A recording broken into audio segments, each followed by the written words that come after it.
The smell of scorched bread filled the cabin like a funeral wreath.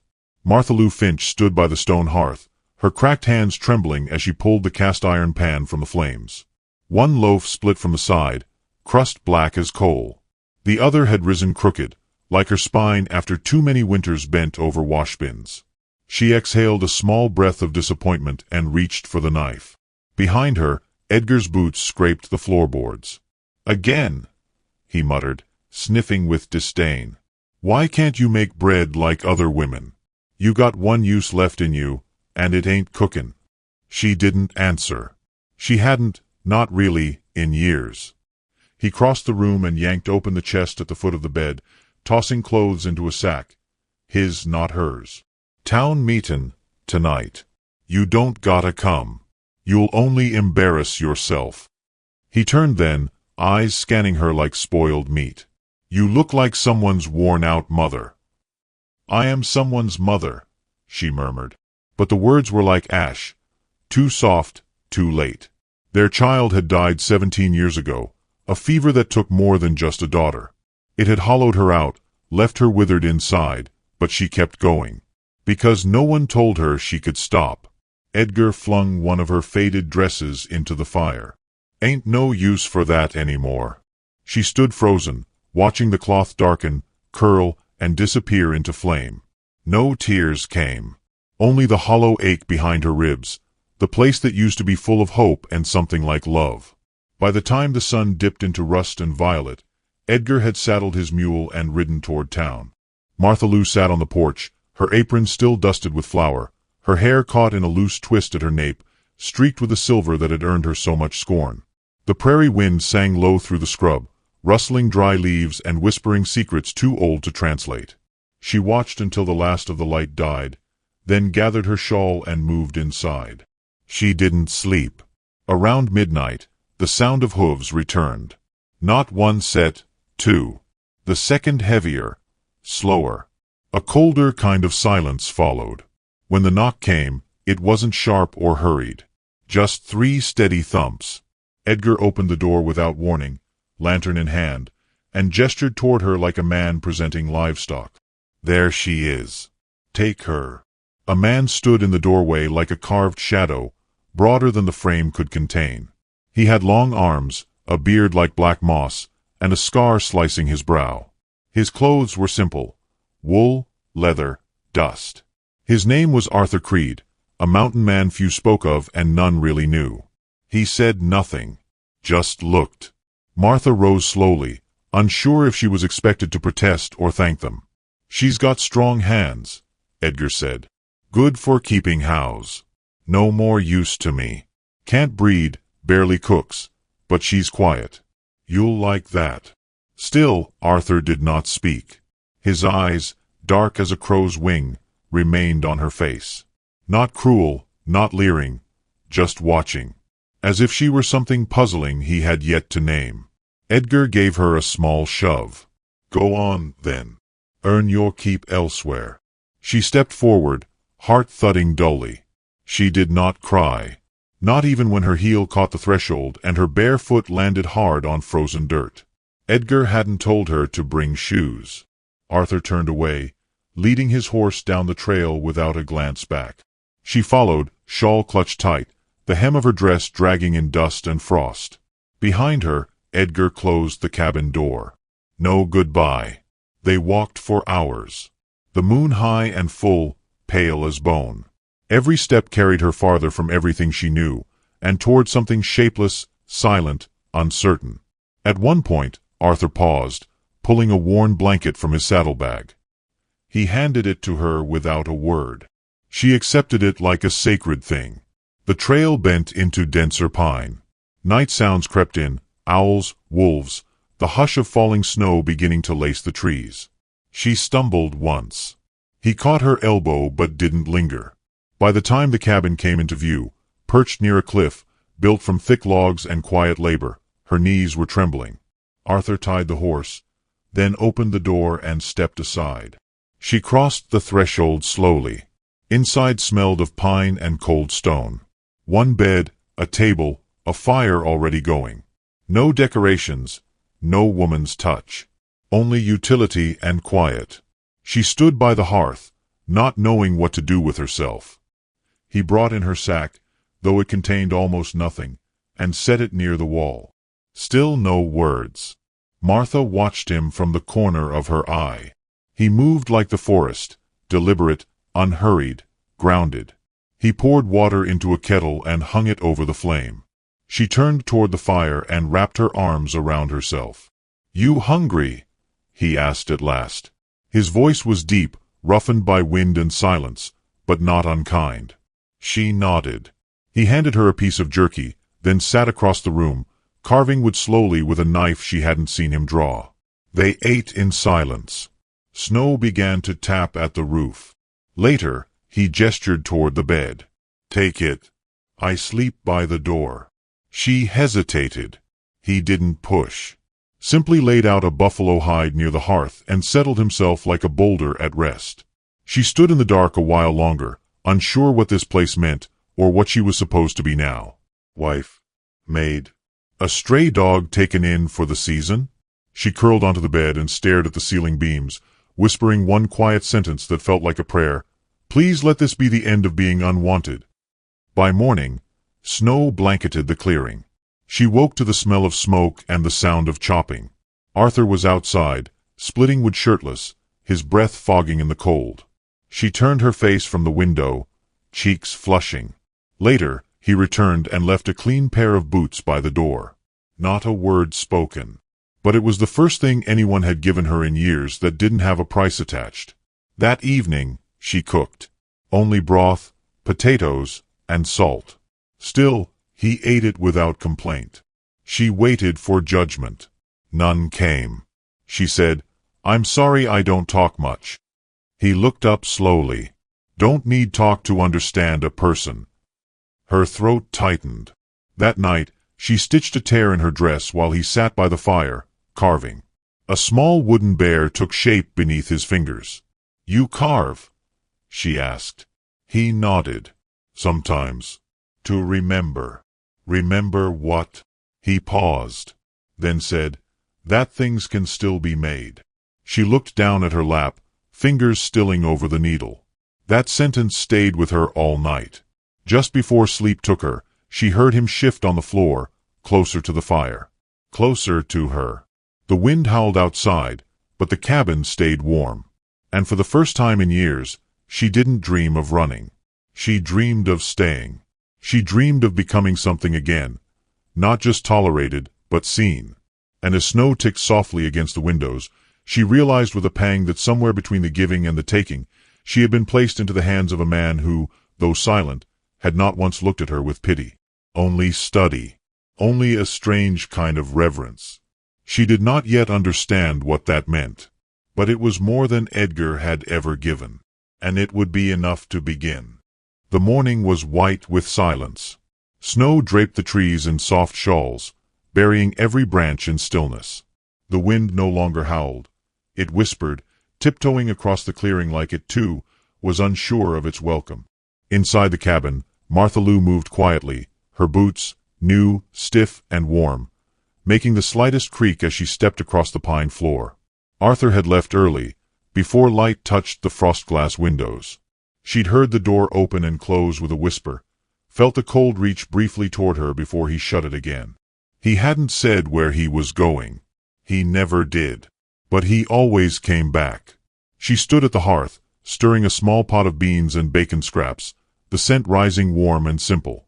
She liked the way this place smelled, not of perfume or lye or boiled sorrow like back in town, but of wood smoke, leather, and the quiet labor of a man who asked nothing in return. On the table lay a circle of leather cord and a bone needle. Beside it, the carved bear from yesterday, now smoothed, polished at the nose. She picked it up, ran her thumb across the tiny grooves. It was clumsy and beautiful, like something made by a child who still believed in care. She set it down and turned to clean the floor with a rag dipped in warm water. She wasn't doing it for him. That truth settled in her slowly, like embers finding shape in a fire. She cleaned because she needed to move, to make order out of chaos, to offer her hands something other than memory. Outside, the snow began to fall again, thinner this time, soft flakes like dandelion seeds. By noon, Arthur returned, carrying 2 hares by the ears and snow dusted across his broad shoulders. His beard was touched with white. He smelled of pine and sweat and distant mountains. "You eat?" he asked. She shook her head. "Wait and dot." He nodded and laid the hares on the cutting board. She reached for a pot, not asking what he wanted. They moved around each other like 2 strangers learning the same song by ear. He cleaned the meat while she boiled broth, never touching but always aware. At some point, she realized he was humming. The sound was low and ragged, but melodic, an old tune, unnameable. It startled her more than kindness might have. She didn't speak of it, just stirred the soup slower. They ate on opposite sides of the room again, chairs angled toward the fire, not each other. But when she rose to clear the bowls, she found an extra piece of cornbread on her plate. Slightly burnt, still warm. That night, she unfolded her bundle of belongings, what little Edgar had allowed her to keep. A tin brush, a locket with no picture inside, and a small square of embroidered linen she'd sewn the week her daughter was born. The linen was faded now, the thread pale pink. The word hope, stitched in a hand younger than her own. She sat near the fire and picked at the stitches, eyes burning. Arthur glanced over but didn't ask. Instead, he said, "Storm'll pass by morning. I'll take the sled to trapline. Might be gone a day." She nodded. "Want me to stay outta your way?" He looked at her directly then. "Want you to be warm. That's all." No man had ever told her that and meant nothing else by it. The next day passed slower than molasses. She cleaned again, not out of duty, but to fill the space. She boiled water, hung her damp shawl near the fire, patched a seam in one of Arthur's old wool shirts she found in a chest. The stitches were tight, careful. Hands that once trembled now moved with quiet purpose. By evening, he returned, tired but whole, carrying fresh-caught fish and a chunk of honeycomb he'd bartered from a woodsman 2 ridges down. She blinked at the honey. It glowed gold in his hands. "Sweet's good in winter," he said. "Keeps the dark out." She thought about that long after the jar was set on the shelf. As days slipped into weeks, a rhythm formed. They didn't speak much, but small things bloomed. He carved a fox and left it on the table. She made stew and tucked wild thyme into the broth. He placed a basket beside her boots one morning, pine cones and dried moss arranged like a bouquet. She left a mended glove near his coat. They never spoke of these things. And yet, each gesture felt like the outline of something slowly taking shape. One evening, as she was sweeping, her leg gave out, a sharp pain from an old injury never properly healed. She fell hard, the broom clattering. Her breath caught. Panic surged. She half expected yelling. A kick. Shame. But Arthur knelt beside her, not touching, just looking. "You all right?" he asked. She nodded, teeth clenched. "You cryin'?" She was. But it wasn't from pain. I'm fine," she said. He rose and returned with a stool. Helped her sit. Then knelt again and began unlacing her boot. "Don't," she started, embarrassed. He ignored her. His hands were large but careful. He removed the boot, inspected her ankle. "Swollen. Need rest. I'll finish the floor." And he did. Bent low, sweeping slow, quiet as dusk. That night, she wept into the pillow, not for the fall, but for how gently someone had treated her brokenness. The next morning, he handed her a crutch he'd carved from cedar. Smooth, curved to fit her palm. She stared at it a long time. "You carved this in a night?" He shrugged. "Didn't sleep." She pressed the wood to her chest. No one had ever lost sleep over her. Later that week, they sat outside together beneath a sky the color of worn denim. He smoked a pipe. She sipped broth from a tin cup. A deer crossed the tree line. They watched in silence. "You ever think about leavin' this place?" she asked quietly. Arthur took a long pull from the pipe. "Left too much already." She nodded. He turned toward her then. "You." "I was left," she said. "So I suppose I'm always leaving something, even when I stay." The wind moved her hair across her face. Arthur reached over slowly and tucked it behind her ear. His fingers brushed her cheek. She closed her eyes. The warmth lingered long after his hand withdrew. The next morning, she awoke to the sound of hammering. Stepping outside, she found Arthur reinforcing the porch beams. A new rocking chair stood near the door, unfinished, but promising. She touched it reverently. "You makin' this for someone?" He glanced over. "For the quiet." She smiled softly. "Then I hope it likes me sittin' in it." He gave a rare, almost smile. "It does." When she sat that evening, rocking slow, she found a folded scrap of cloth on the seat. Inside was the embroidered linen she thought she'd lost, cleaned and pressed. He must have found it. She held it to her chest and closed her eyes. Later, as she cleared the table, Arthur said, "You were a settler's wife once." "Yes." "Now what are you?" She paused, still figuring that out. He nodded. "Same." That night, snow fell again, light and soft. She watched it from the window until her breath fogged the glass. She turned to find him standing nearby, holding something in his hands. A shawl. Thick, woven, deep blue. Not new, but cared for. He placed it around her shoulders, gently. His hands rested there a moment too long. Neither of them looked away. "You're not just warm now," he said. "You belong warm." Her eyes filled.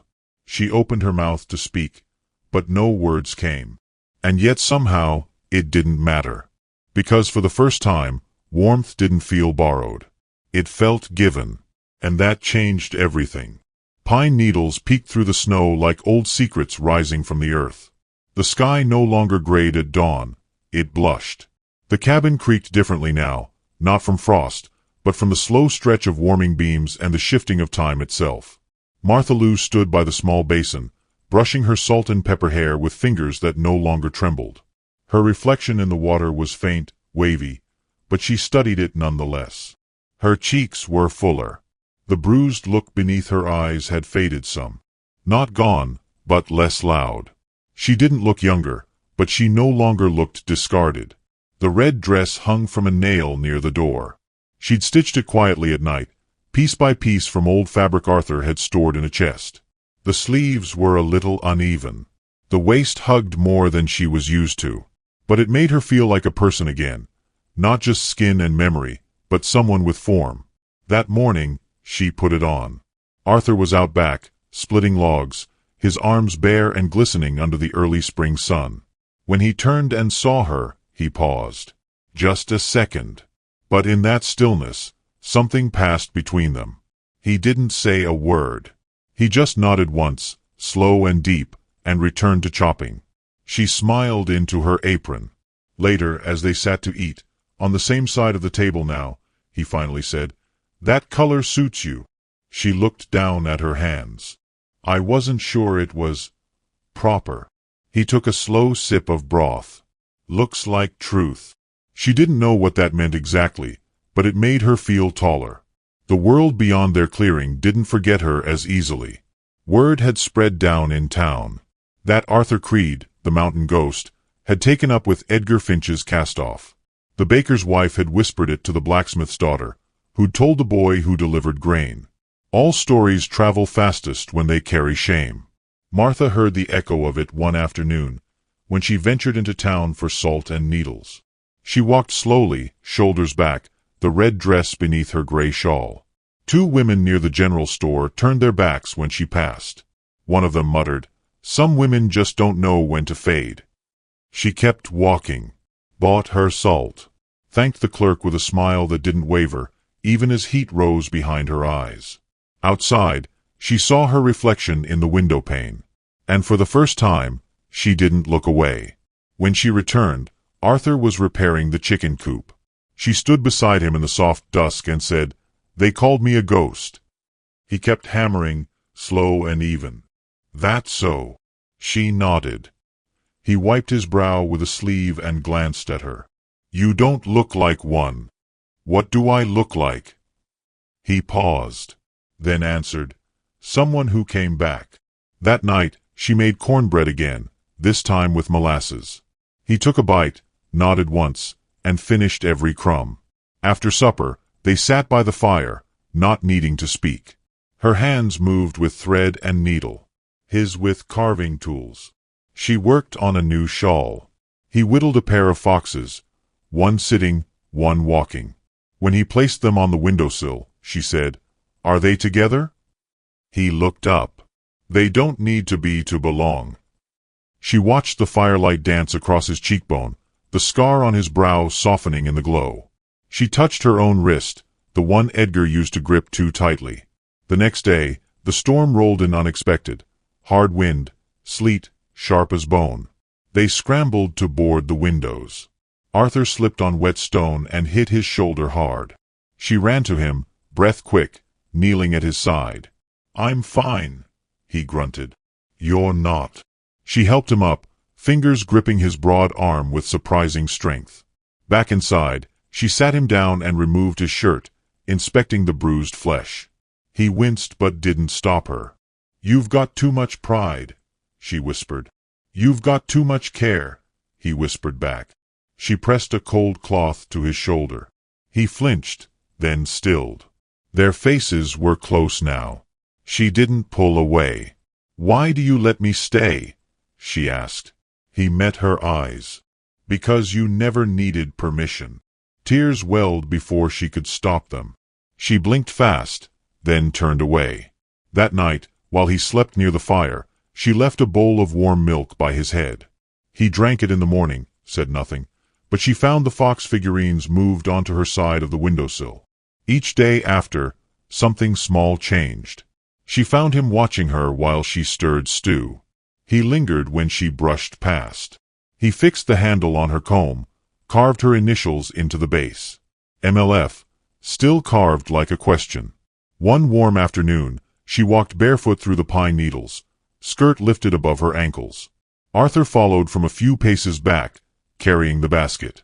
When she stopped by a patch of wild violets, he knelt beside her and picked one. "Used to think these were useless," he said. "Too small to keep bees." "They're not for bees," she said softly. "They're for beauty." He placed one in her hair. His fingers trembled. That night, under the hush of twilight, she said, "I think I'm starting to forgive myself." He looked up from the fire. "For what?" "For believing I was what they said I was." He poked at the flame. "They lied," she whispered. "I know that now." She found herself humming again in the mornings, songs her mother used to sing while mending.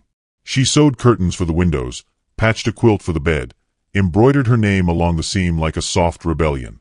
He never stopped her, only stepped around her gently, like a man learning to live beside something precious. One evening, as they sat on the porch, dusk wrapping the world in violet smoke, he asked, "You ever dance?" She blinked. "Not in years." He stood and offered his hand. Rough palm, scar across the thumb. "Can't promise I'm any good." She rose, took his hand, let him guide her in a slow sway beneath the stars. There was no music but the wind, no rhythm but the beating of two hearts trying to learn each other. When the moment ended, she rested her forehead against his chest. "I ain't danced since my baby died," she said. He placed his hand at the back of her head. "Then let this be your next beginning." She slept that night in the bed without guilt. He slept on the floor by choice, but closer now. The distance between them had become measured not in feet, but in breath. The next morning, he found her on the porch, holding the letter. A note, folded, torn at the edge, bearing her name. "Where'd that come from?" he asked. "Someone brought it to town. Said Edgar sent it." His jaw tightened. She handed it to him. "Read it." He unfolded the page. "Martha Lou, you belong to me still. Don't forget that. The law's on my side. You're nothing but shame, and I'll take you back when I please. E." Arthur crumpled the paper in his fist. "You don't have to be afraid of him." She stared at the trees. "I'm not." He looked at her then, truly looked. "What are you then?" She met his gaze. Ready. And in her voice was something new. Something not bent, not quiet. It wasn't defiance. It was truth. Solid as the mountain he called home. He stepped toward her. And behind them, far in the distance, the sound of hooves echoed faintly against the ridge. Arthur wasn't home. He'd ridden out before sunrise to check the upper line of snares near the creek. Said he'd be back before dusk. Said the weather would hold. She hadn't asked for more. She never needed to. Now, her hands trembled. The door stood just 10 feet away, the fire crackling low behind her. She set the spoon down and smoothed her apron with both palms, heart thudding like a distant drum. She didn't open it. Just waited. Another knock. Louder this time. A voice followed, thick with mockery. "Martha Lou. You in there, girl?" She knew that voice. She knew the grin that came with it, the whiskey-tinged breath, the eyes that never saw her fully, only what they could take. "Come now," Edgar Finch called. "No need to be shy." Her blood turned to ice. Through the slats in the window, she saw 3 men. Edgar stood tall in a brown wool coat too fine for spring, flanked by 2 others. Grubby, scarred, one with a crooked nose and the other with a shotgun slung lazy over his shoulder. Martha stepped back, breath shallow. "You think hidin' up here with that half-wild bastard means you ain't my wife no more?" Edgar's voice had that same bark he used when ordering dogs. "You forgot the law, woman. You belong to me." She reached for the iron poker by the hearth. They laughed outside. Low, mean laughter. "Ain't she sweet?" one said. "Still tryin' to play house." Martha pressed her back to the wall. "I came to take back what's mine," Edgar called. "She'll come quiet, or she'll come sorry." She didn't answer. She didn't run. Instead, she stepped to the door and opened it slowly. They blinked at her in the sudden light. Her shawl hung loose over her shoulders. Her salt and pepper hair was braided down her back. She wore the red dress. Edgar smirked. "Well now, don't you look proper? You think bein' tucked in by a mountain mutt makes you a lady again." "I'm not your wife," she said calmly. He laughed. "By what right?" "By the right of being unchained." Crooked Nose stepped forward. "Boss, you want me to get her?" Edgar raised a hand. "Let's not bruise the apple. I'll handle her." He took a step up onto the porch. Martha didn't flinch. "You forget," he said, low and venomous. "I can take you to town, call the marshal, drag you back with your own cookpot." "You could," she whispered. "But you'd be dragging a corpse." That stilled him. "You touch me again, Edgar Finch, and I swear by all that's left of my pride, I'll make sure you lose something you don't want to." For a moment, the only sound was the shifting of wind in the pine. Then Crooked Nose chuckled. "She's got fire now." Edgar sneered. "He feed you lines, that it? Big dumb oaf playin' house." She said nothing, but her grip on the iron poker stayed firm behind her skirt. A new voice cut through the clearing. "Step off my porch." The 3 men turned.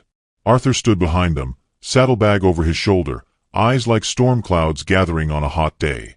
Edgar shifted. "Creed, you're late to your own party.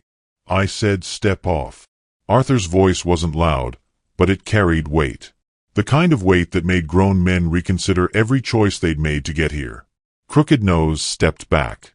Shotgun Man glanced at Edgar. Edgar turned to face Arthur fully. "You got no claim on her." Arthur dropped the saddlebag, took a slow step forward. "She's not a thing to claim." "Then why'd you take her?" Arthur looked at Martha. She nodded once, barely. That was all he needed. "Because she deserved to be chosen," he said. Shotgun Man lowered his weapon slightly. "Maybe we don't want trouble." "You came to the wrong cabin for peace," Arthur replied. Edgar's jaw clenched. "You gonna kill me over some worn out?" Arthur moved fast, grabbing Edgar by the collar and slamming him against the porch post. The wood creaked. Edgar gasped. "Don't you ever," Arthur growled, "call her that again." His fist clenched, pulled back, then stilled. He let Edgar drop. "You walk out of here now," Arthur said, stepping back, "and you get to keep your face." Edgar coughed, spat in the snow, and looked at Martha. "You'll come beggin' before summer ends." She tilted her head. "Then I guess I'll have to learn to beg from the dead." Crooked Nose grabbed Edgar's arm. "Let's go." They retreated down the trail, muttering. Arthur didn't watch them leave. His eyes stayed on Martha. She exhaled slowly. Her whole body shook. He stepped closer. "You all right?" "No," she said. "But I'm standing." He reached for her hand. She didn't pull away. Inside, the fire crackled low. Arthur sat on the floor like always, but this time he leaned against the side of her chair. She rested a hand on his shoulder, her thumb tracing the curve of his collarbone. "I thought you'd be gone longer," she said softly. "I rode faster," he answered. A pause. She whispered, "He'll come again." Arthur nodded. "Let him." They sat in silence for a long while, the world outside slowly settling again. When she rose to tend the fire, he watched her like someone who knew the value of a thing hard won. She didn't notice the way his eyes lingered. But she did notice later, when he placed a wrapped bundle on her side of the table. Inside was a strip of leather, stitched with her initials, sewn onto a small pouch of cedar dust and crushed lavender. "For what?" she asked. "For sleep," he said. "And for staying." She looked down at the pouch, then up at him. "I didn't stay for charity." "I know." Her voice barely above a whisper. "I stayed because I wanted to be seen." His answer came without hesitation. "You were seen the moment you stepped through my door." And she believed him. But outside, down the mountain trail, the wind shifted, sharp and sudden. As if somewhere beyond their peace, a reckoning stirred. She stepped outside, barefoot on the porch, lifting her face to the flurry, eyes closed. Around her, the world slowed. The wind whispered only her name. Inside, Arthur stirred the fire back to life. He watched her through the open door, her salt and pepper braid caught in the wind like a ribbon from another lifetime. She looked younger out there, or maybe just lighter. The red dress danced at her ankles. It was the only sound for miles, fabric against air. She spun once, not for show, but for herself. A woman testing joy like it might just stay this time. Arthur stepped outside, blanket draped over one arm. He didn't interrupt, just watched. She turned, breathless, cheeks pink from cold and something else. "You ever seen snow fall this late?" she asked, voice low, like she didn't want to wake the mountains. He shook his head. "Not like this." She looked away, smiling softly.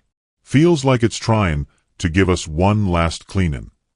Arthur walked down the steps and wrapped the blanket around her shoulders. She held it close, standing still beside him. Their boots crunched in the snow as they stood, neither speaking. After a moment, she said, "I don't want to hide any more." "You don't," he said. "I mean it." He looked at her. "I know." Inside, the cabin glowed with firelight. The soup pot hissed. The carved animals on the sill watched over the room like sentries of something tender. Everything was ready. All the silence they'd shared had stitched this moment into being. Arthur cleared his throat. "I want to ask you something." Martha Lou turned. He wasn't a man for words, and when he gathered his thoughts, he did it like he was carving. Slow, deliberate, deep. "I built this place to be alone," he said. Every log was a wall. Every nail said no more. She waited. "But you," he paused, swallowing hard, "you turned it into breath. You filled it with stayin'." Her eyes stung, but she didn't speak. He reached into his coat and pulled out a small object. It was a ring, not gold, but whittled from bone and smoothed to a soft shine. A tiny pine branch was carved along one side. It fit the finger he'd seen her fidget with most. "I made this," he said, voice rough, "a while ago. Didn't know if I'd ever have the right time." Her hands shook. He stepped closer, eyes not leaving hers. Will you be my wife, Martha Lou? Not borrowed. Not taken. Mine if you'll be. She stared at him, lips parted. And then, in a voice so steady it startled even her, she said, "Yes. Not because I need saving, but because I see you. And I think you see me, too." He took her hand and slipped the ring on. It fit. They didn't kiss. They didn't need to. That night, they sat by the fire, fingers intertwined, knees touching. The storm beyond was not violent. It was a blessing. Snow fell like grace. But peace doesn't go unanswered. At dawn, hoofbeats returned. Arthur was already dressed when they came into view, 3 riders again. But not just Edgar this time. A deputy rode beside him, and behind, a man in a vest with a legal satchel strapped across his chest. Edgar dismounted first, his smugness crackling like kindling. "I warned you," he said. "You thought snow could wash away what's written in ink." Arthur stood in front of the porch. Martha remained inside, watching. The deputy unfolded a warrant. Ma'am's still legally married. The husband's filed for retrieval. Claims she's been kept here against her will. Arthur didn't flinch. "She's not property." "She's a wife," Edgar said, eyes narrowing. "Mine. And you took her." Martha stepped outside, her feet bare in the snow. She wore the red dress again, no shawl. Her skin lit by morning cold and firelight, she looked like a prayer with a spine. "I wasn't taken," she said. "I walked." The deputy hesitated. "You say that, ma'am, but—" "You ever see a woman dragged uphill, barefoot in snow, just to stay caged?" she asked. "Look at me. Do I look caged?" Edgar scoffed. "She's confused. Always has been." Martha took a step forward. "You hit me." No one spoke. "You tore my dress. Burned my books. Took my child's locket and pawned it for drink. You called me useless every night. Every morning. For 20 years, I lived in a house that never saw me." She turned to the deputy. "If you force me to go back, you'll be signing a paper that says a woman's suffering has no weight. That comfort's worth more than dignity." The man in the vest, a circuit judge, spoke up. "That's strong language, ma'am." "I am a strong woman." The judge stepped off his horse. "You're not on trial. This is just to determine if you've been taken." "I came willing. I stay willing. And I will fight tooth and nail before I go back to a man who threw me away like spoiled bread." The wind picked up. The snow swirled like a warning. Arthur stepped beside her. He didn't say anything. He didn't need to. The judge looked between them. Then to the deputy. No sign of coercion. "But the law," Edgar started. "The law," the judge said, "ain't deaf. I heard her. And unless she's dragged back in chains, she ain't leavin'." Edgar's face twisted. "This isn't over." Arthur tilted his head. "Then stay a while longer." The deputy moved his horse toward Edgar's, nodding to the judge. Together, they turned. Edgar lingered, hate burning behind his eyes. "I made you," he hissed at Martha. "No," she said softly. "You buried me. But this man, this life, he let me grow." And with that, Edgar turned, his coat flapping like the tail of a dying crow.